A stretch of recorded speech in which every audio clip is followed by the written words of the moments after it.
역대상 16장 1절부터 22절까지의 말씀을 본문으로 기업, 찬양과 예배의 시작이라는 제목으로 하나님 말씀을 함께 나누도록 하겠습니다. 사람은 뭔가 일을 시작하고 또 뭐 자리를 차지하고 그럴 때 분명한 목적을 가지고 그 일을 하는 것을 알 수 있습니다.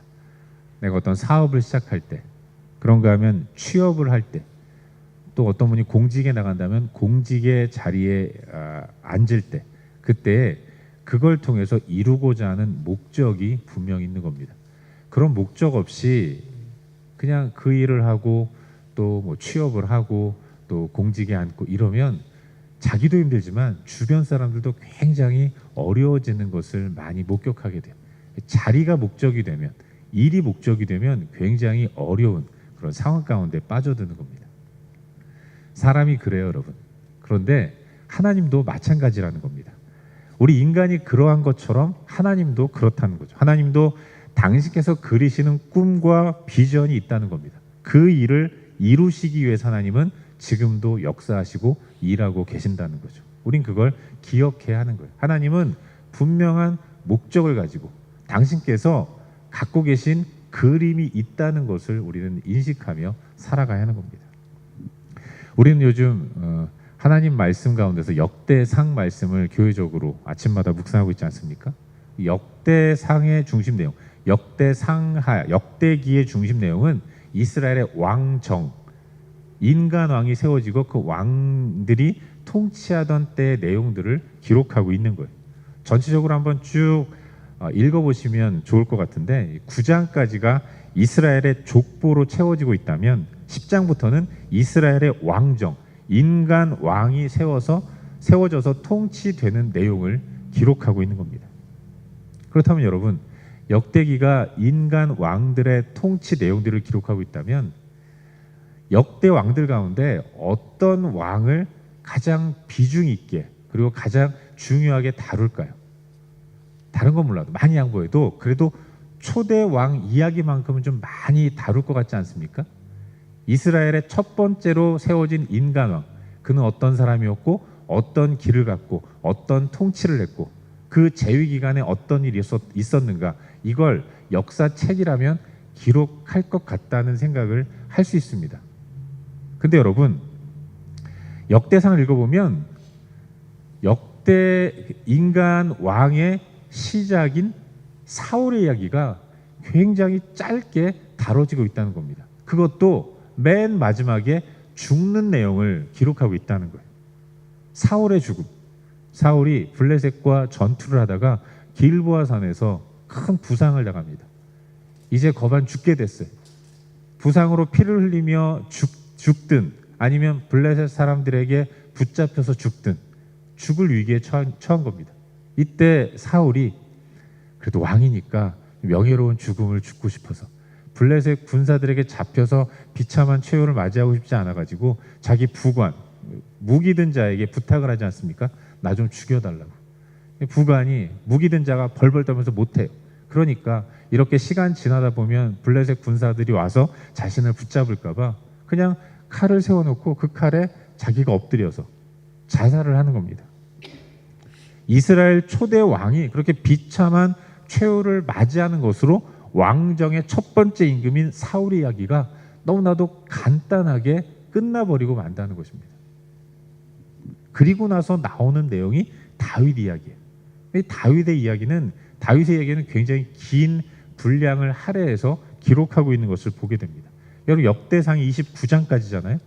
29장까지의 모든 내용이 족보 이후에 10장 이후로 다윗이 언급되고 계속해서 다윗의 이야기가 기록되어 있는 것을 보게 되는 거예요. 다윗 시대의 역사를 기록해 놓았다라고 말할 수 있는 게 역대상의 말씀인 거예요.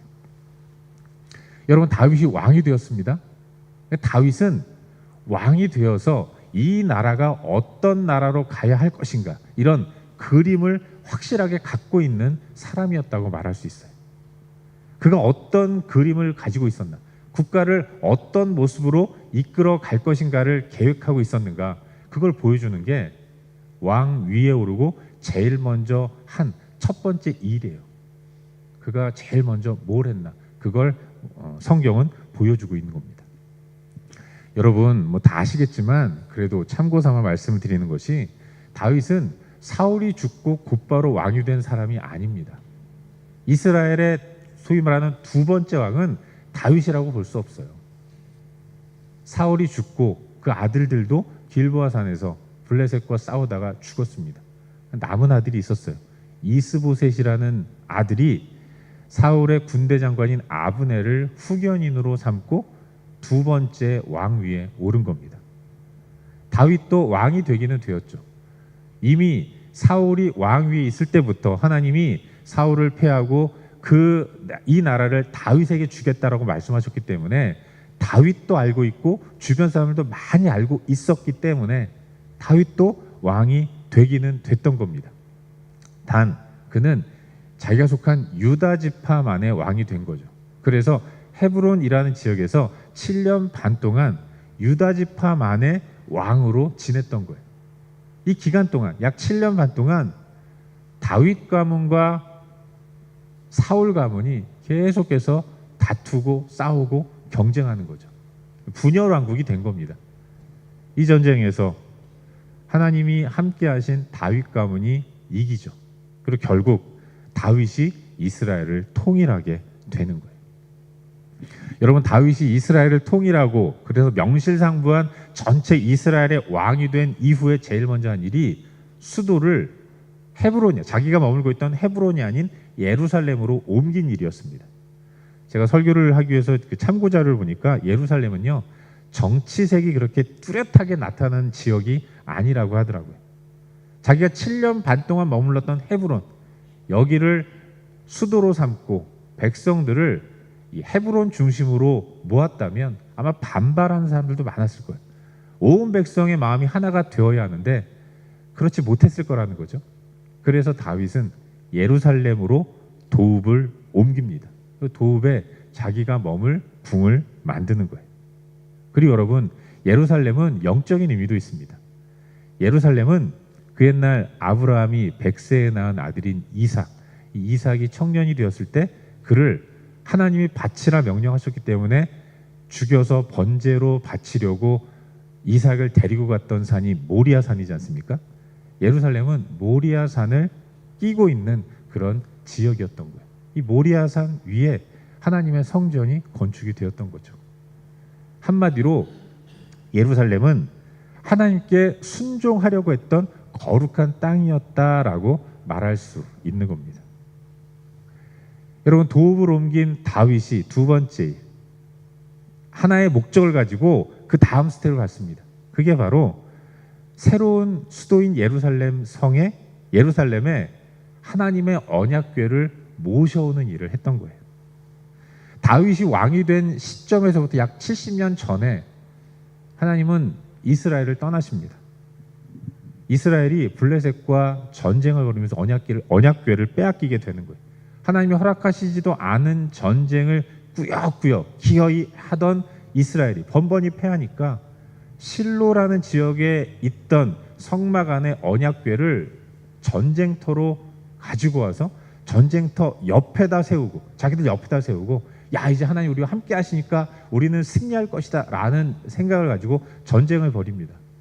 하지만 승리를 기대하면서 하나님까지도 모셔왔지만 그 전쟁에서 이스라엘은 크게 패해요. 블레셋의 언약궤까지 빼앗기고 마는 겁니다. 이런 엄청난 참패를 맞이한 거죠. 거룩하신 하나님을 자신들의 사사로운 목적에 이용하려고 했던 이스라엘의 최후가 하나님을 잃어버리는, 언약궤를 빼앗기는 그런 지경에까지 이르게 됐던 거죠. 후에 블레셋은 전쟁을 하고 전리품으로 언약궤까지, 하나님의 임재의 상징인 언약궤까지 차지하게 되었는데, 그때부터 블레셋은 아주 심각한 상황에 처합니다. 언약궤가 도착해서 머무는 블레셋의 모든 도시들마다 갑자기 하나님의 저주가 임하는 거예요. 역병이 돌질 않나, 각종 질병과 악재가 계속되는 겁니다. 각 도시들마다 이 언약궤를 감당할 수 없어서 네가 가져라, 너희 땅으로 가라, 계속 그렇게 돌고 돌리는 겁니다. 결국 블레셋은 하나님의 언약궤를 감당하지 못하고 이 언약궤를 다시 이스라엘에 돌려주는 거예요. 그냥 이스라엘 국경 지역인 기럇 여아림에 있는 아비나답의 타작마당에 이 언약궤를 던져놓고 그리고 주랭랑을 치는 거죠. 그렇게 하나님의 언약궤는 아비나답의 타작마당에 약 70년간 방치된 채로 그냥 머물러 있었던 거죠. 이 70년 동안 언약궤를 모셔오려고 잘 원래 자리로 되돌리려는 시도를 안타깝게도 이스라엘은 하지 않았던 거예요. 여러분, 언약궤가 어떤 것입니까? 잘 아시다시피 언약궤는 조각목에 금을 입혀서 만든 직사각형의 상자 아니겠습니까? 뚜껑에는 하나님의 지시를 받는 천사의 모양인 그룹 2개가 조각상으로 세워져 있는 거예요. 언약궤 안에는 모세가 그 옛날 시내산에서 하나님께 받은 율법을 기록한 돌판 2개가 들어있습니다. 그런가 하면 이스라엘이 광야 가운데서 먹었던 만나 그게 들어있고요. 그리고 아론의 리더십을 확인시켜 주는데 하나님이 사용하셨던 아론의 그 쌍난 지팡이가 또한 들어있는 거죠. 그래서 언약궤는 하나님의 임재의 상징으로 알려져 있었습니다. 그리고 이 말은 하나님도 그렇고 이스라엘도 그렇고 그냥 언약궤 자체가 하나님이라고 생각했던 거예요. 신약의 시대에 예수 그리스도의 죽으심과 부활로 인해서 살아계신 예수 그리스도가 우리 마음 가운데 들어오셨지만 구약의 시대에 거룩하신 하나님이 죄인인 인간과 어떻게 함께 할 수 있겠습니까? 그래서 하나님의 임재의 상징인 언약궤가 있는 곳이 하나님이 계신 곳이다라고 인식했던 거예요. 그래서 언약궤는 하나님으로 통했던 겁니다. 다윗은 통일 왕국이 된 이후에 자신의 거처를 마련했습니다. 그리고 예루살렘에 성을 지은 이후에 왕궁을 지은 이후에 여호와의 언약궤를 그 수도에 반듯한 곳에 모셔드리기를 원했던 겁니다. 자기 옆에 모셔드리기를 원했어요. 이건 그 옛날 약 70년 전에 이스라엘이 블레셋과 싸워서 이기기 위해서 하나님을 이용하기 위해서 실로에 있는 여호와의 언약궤를 전쟁터로 가지고 이제 이기적인 욕심에 의해서 행한 일이 아니라 그는 하나님과 백성들 앞에 선포하기로 했던 겁니다. 내가 지금 왕이 된 거예요. 통일 왕국의 이스라엘의 왕이 되었는데 하지만 나는 왕 위에 앉아 있지만 진정한 왕은 내가 아니라 여호와 하나님이다라는 것. 나는 하나님의 대리자일 뿐. 이 백성을 통치하는 진정한 왕은 하나님이시다. 이걸 온 백성 가운데 선포하기로 했던 겁니다. 자기는 인정하고 백성들에게 선포하기로 원했던 거예요. 그래서 저 아비나답의 타작마당에 널브러져 있는 언약궤를 잘 모시고 수도인 예루살렘으로 모셔오기를 원했던 거죠. 그래서 다윗은 수도를 정한 이후에 아니 여러분, 왕은 어디 있습니까? 수도에 있잖아요. 수도 성읍에 있는 거 아니겠습니까? 그래서 다윗은 예루살렘의 새로운 도읍 성읍을 구축하고 거기에 진정한 이스라엘 왕이신 하나님, 마땅히 계셔야 할 그 자리로 하나님을 모셔오려고 했던 겁니다. 그래서 언약궤 이동 시도를 행하는 거예요. 언약궤를 모셔올 때 여러분 아시다시피 큰 사건이 있지 않았습니까? 다윗은 나름 성대하게 여호와의 언약궤를 운반하는 일을 계획하고 진행했어요. 그런데 모든 것을 다 완벽하게 준비했다고 생각했는데 갑자기 커다란 사건이 일어난 겁니다. 옮기는 방식에 있어서 다윗은 인간적으로 볼 때는 많은 정성을 들여서 최선의 준비를 했고 그렇게 진행했지만 그러나 하나님의 뜻과 상관없이 이방인들의 방식대로 언약궤 이동을 진행한 겁니다. 언약궤를 수레에 실어요. 그리고 수레를 소가 끌게 하는 겁니다. 왕과 백성들은 기쁨으로 노래하면서 그 수레 뒤를 따라가는 거죠. 근데 여러분, 갑자기 그 과정에서 소가 발작을 일으키죠. 몸을 흔듭니다. 그러자 수레가 흔들려요. 수레가 흔들리니까 수레 위에 얹혀져 있던 언약궤가 떨어지려고 하는 겁니다. 그때 깜짝 놀라서 수레를 끌고 가던 그 우사라는 사람이 떨어지려는 조각목을 슬라이딩 하듯이 딱 받쳐듭니다. 그런데 우사가 여호와의 언약궤를 손으로 대자마자 웃사가 그 자리에서 즉사하는 거예요. 웃사가 즉사하는 이런 일이 벌어진 거죠. 다윗과 백성들은 두려웠던 겁니다. 그냥 언약궤 모셔오면 될 줄 알았는데, 하나님이 나와 함께 하신다라는 것, 내가 하나님과 함께 하기를 원한다라는 마음으로 여호와의 언약궤를 모셔오려고 했는데, 그런데 뜻밖의 이런 엄청난 사건이 일어나니까 온 백성과 왕이 두려운 거예요. 그런 생각하는 겁니다. 아, 나와 이스라엘은 크신 하나님을 도저히 감당할 수 없는 존재이구나. 두렵고 떨리는 마음으로 무서워서 언약궤 모셔오는 일을 중단해요. 그리고 그 언약궤를 오베데돔의 집에 놓고, 그리고 다윗과 백성들은 다시 돌아오게 되는 거죠. 3개월 정도 흘렀습니다. 들리는 소문이 여호와의 언약궤를 떠안듯, 그야말로 구레네 시몬이 예수님의 십자가를 억지로 짊어진 것처럼 오베데돔도 왕이 하라고 하니까 그냥 맡아서 언약궤를 모셔드렸는데, 그런데 언약궤를 모신 오베데돔의 집에 엄청난 큰 복이 임했다는 소식을 들으면서 다윗은 다시 한번 결정해요. 그 복이 우리 민족과 함께 할 때 하나님이 얼마나 영광을 받으실까. 그래서 다시금 언약궤 모셔오는 일을 재시도하는 겁니다. 그리고 이번에는 그야말로 하나님의 방법대로 진행하는 거예요. 그 옛날 언약궤가 이동했던 때가 있지 않았습니까? 광야에서 그 요단강을 건널 때, 그때 이스라엘 백성들이 언약궤를 어떻게 이동시켰는가, 이걸 면밀하게 연구한 거죠. 제사장이 언약궤를 맵니다. 그리고 한 걸음 한 걸음 걸어가는 거예요. 이번에도 수레가 아닌, 짐승이 끄는 수레가 아니라 제사장들이 어깨에 언약궤를 매요. 그리고 걸음을 옮길 때마다 제사를 지내는 겁니다.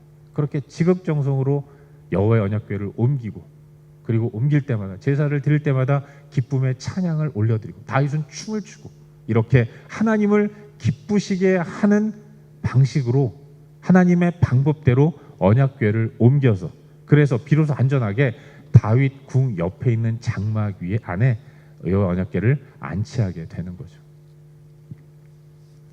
사랑하는 여러분, 다윗이 왕이 되면서 그린 이스라엘의 모습은 어떤 것이었는가? 다윗은 이 나라가 하나님의 나라이기 때문에 하나님이 직접 통치하는 신정 국가가 되기를 바랬어요. 자기는 그저 대리자일 뿐이라는 거죠. 자기는 왕위에 앉아있지만 진정한 왕이 아니라 하나님을 대신하는 대리자일 뿐. 이스라엘의 왕은, 진정한 이스라엘의 왕은 여호와 하나님이시고, 왕 앞에서 백성들은 복종해야 하니까 자기도 하나님께 복종하고 온 백성 또한 하나님께 복종하는, 그렇게 하나님이 자기 백성을 온전히 다스리는 그런 그림을 그리면서 왕위에 올랐던 거예요.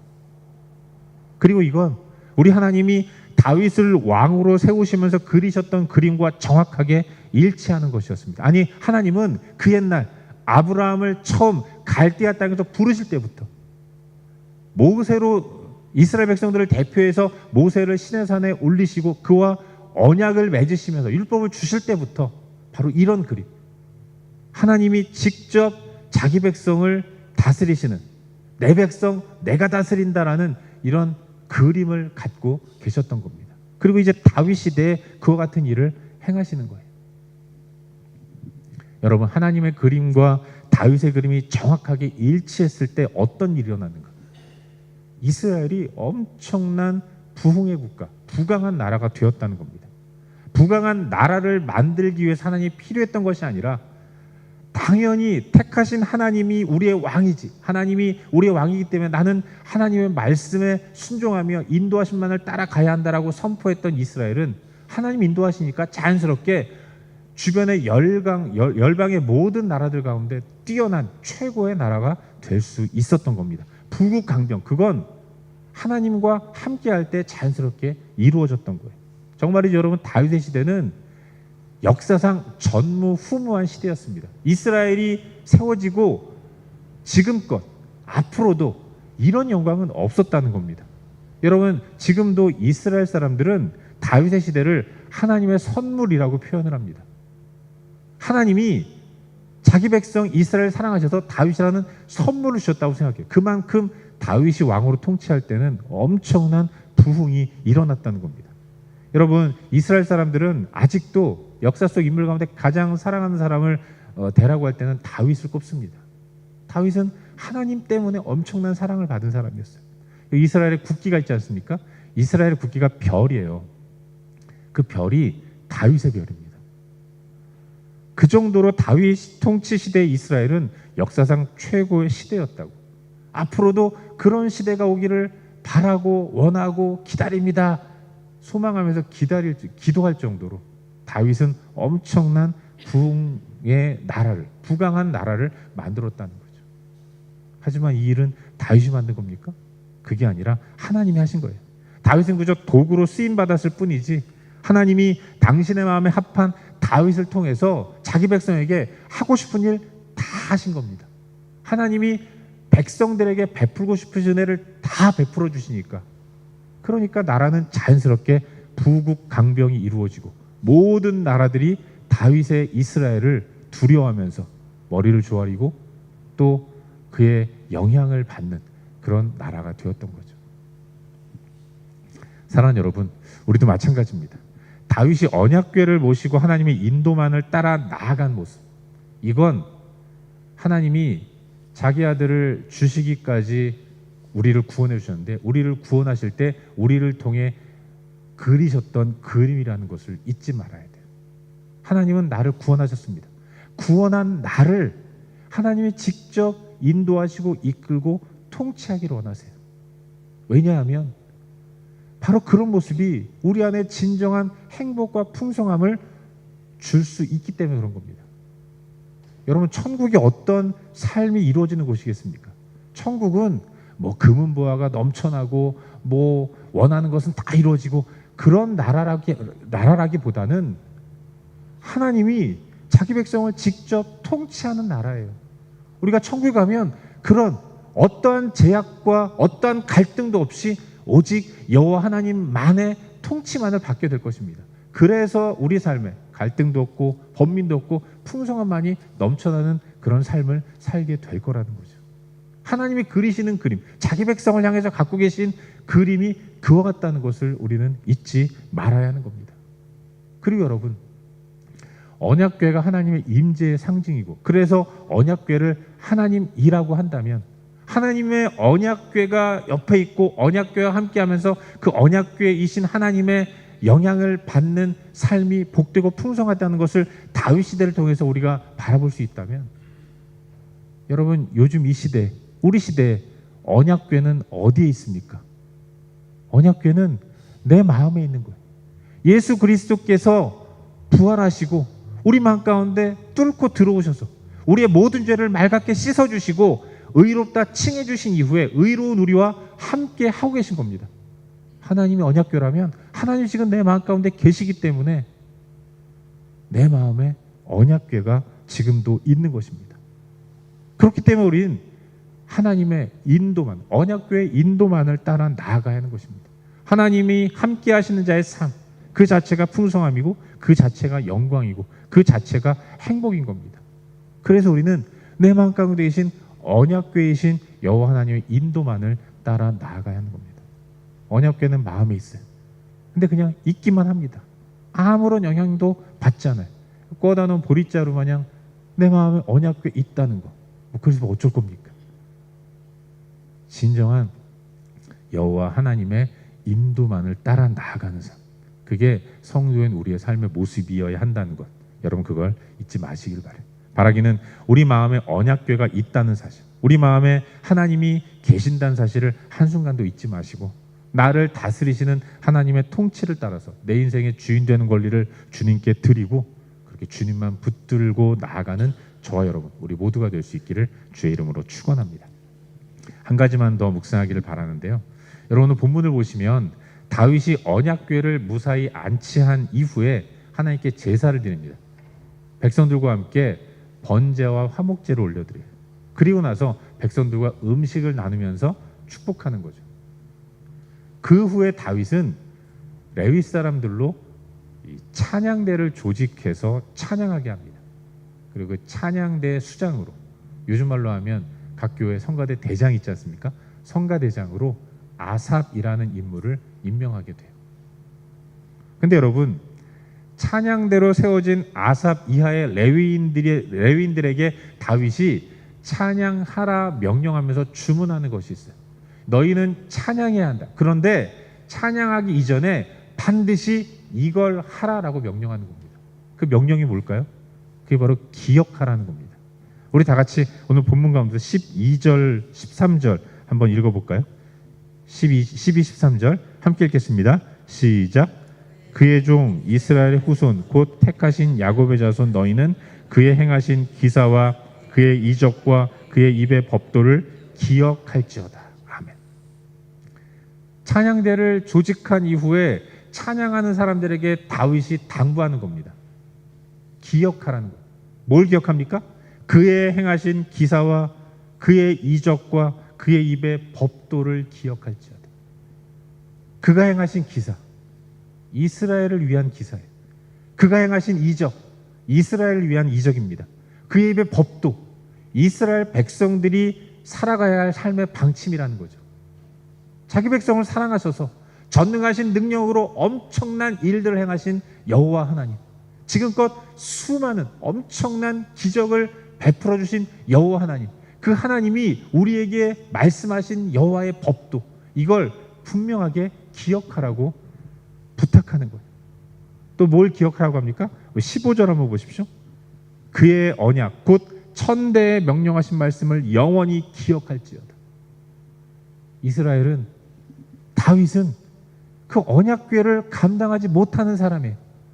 언약궤 한번 감당해 보려고 하다가 웃사가 죽고 두려워 떨면서 오베데돔 같은 평범한 사람에게 언약궤를 그냥 맡기듯 도망치는, 연약하기 짝이 없는 그런 인간이, 그런 족속이 다윗이고 이스라엘인 겁니다. 그런데 하나님은 그런 이스라엘과 그런 다윗과 언약을 맺으셨다는 것입니다. 그 언약을 통해서 내가 너의 하나님이 되고 내가 너의 인생을 책임지며 너의 삶을 끝까지 붙들어주고 인도해 줄 것이다 약속해 주신 겁니다. 이걸 기억하라는 거예요. 찬양을 명령받은 아삽과 그 레위 사람들이 찬양대로 해야 할 무엇보다도 중요한 일. 여러분, 찬양대는 연습하잖아요. 이스라엘의 찬양대가 해야 할 연습은 다른 어떤 것보다도 지금껏 베풀어 주신 그 여호와 하나님의 은혜와 은총, 그걸 기억하는 그런 시간들을 가져야 했던 거죠. 그걸 당부하고 주문하고 있는 겁니다. 사랑하는 여러분, 찬양해야 하는 사람들, 그들에게 주시는 하나님의 명령이 바로 이와 같은 거예요. 내가 찬양하기 위해서 제일 먼저 해야 할 일은 나의 찬양을 받으시는 하나님이 어떤 분인가, 그 하나님이 내 인생 가운데, 내 삶 가운데, 우리 공동체 가운데 어떤 일을 행하셨는가, 이걸 깊이 묵상하고 기억하는 거예요. 찬양의 시작은 하나님의 은혜를 기억하는 것으로부터 출발한다는 것, 우린 그걸 잊지 말아야 하는 겁니다. 여러분, 우리는 하나님의 이름을 찬양하도록 부름받은 존재예요. 우리 하나님이 이사야 선지자를 통해서 선포하지 않았습니까? 이 백성은 내가 나를 위해 지었나니 나를 찬송하게 하려 함이니라. 내가 부름받은 목적, 내가 지어진 목적은 하나님을 찬양하도록 하기 위함인 것입니다. 그리고 우리는 찬양을 해야 하는 거예요. 우리는 찬양해야 하는 사람들인 겁니다. 그렇다면 찬양하는 우리가 가장 먼저 해야 할 일, 그건 하나님의 은혜를 기억하는 거예요. 여러분, 찬양을 왜 합니까? 찬양 받으시는 그분에게 기쁨이 되도록 만들기 위해서 찬양하는 거 아니겠습니까? 그러려면 진심이 담겨야 하는 거예요. 내가 지금껏 베풀어 준 하나님의 은혜와 은총을 기억합니다. 그때 내 마음에 감격이 일어나요. 감사가 넘칩니다. 감사와 감격으로 진심을 다해 하나님 감사합니다 하는 마음으로 노래하죠. 그때 하나님이 그 진심의 노래를 기쁘게 받으세요. 또 다른 은혜를 베풀어 주십니다.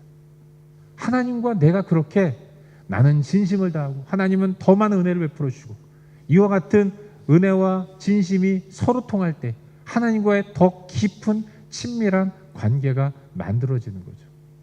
하나님과의 친밀한 관계의 삶, 그걸 행복한 삶이라고 이야기하는 거예요. 바라기는 하나님을 찬양하는 삶을 사는 저와 여러분, 우리 모두가 될 수 있기를 주의 이름으로 축원합니다. 그러기 위해서 우리가 할 일은 지금껏 나에게 베풀어 준 은혜와 은총을 기억하는 거예요. 오늘 하루 이 땅을 살아가면서 잠시라도 시간을 내서 지금껏 나에게 베풀어 주신 하나님 은혜가 어떤 것인가를 잠시라도 묵상하고 생각해 보시기를 바랍니다. 그리고 내 온 마음을 다해서 진심으로 하나님 감사합니다 고백하는 그런 복된 하루를 사는 우리 모두가 될 수 있기를 주의 이름으로 축원합니다. 기도하겠습니다. 우리 함께 기도할 때 오늘 하루를 하나님 앞에 올려드리며 그리고 말씀을 기억하면서 기도하기를 바랍니다. 하나님, 오늘 찬양하는 하루가 될 수 있도록 도와주시옵소서. 주님이 내 안에 거하시고 나를 인도하시기를 원하신다는 사실을 기억하면서 주님께 주재권을 인정하는 삶을 살아갈 수 있도록 도와주시옵소서. 내 마음의 참된 주인이 내가 아니라 하나님이심을 고백합니다. 주님은 아름답게 귀하게 나를 인도하실 줄 믿습니다. 그 은혜의 주님을 온전히 기억하고 주님만 찬양할 수 있도록 도와주시옵소서. 이 시간 말씀 기억하면서 한 목소리로 함께 기도하겠습니다. 기도합시다. 존귀하신 아버지 하나님,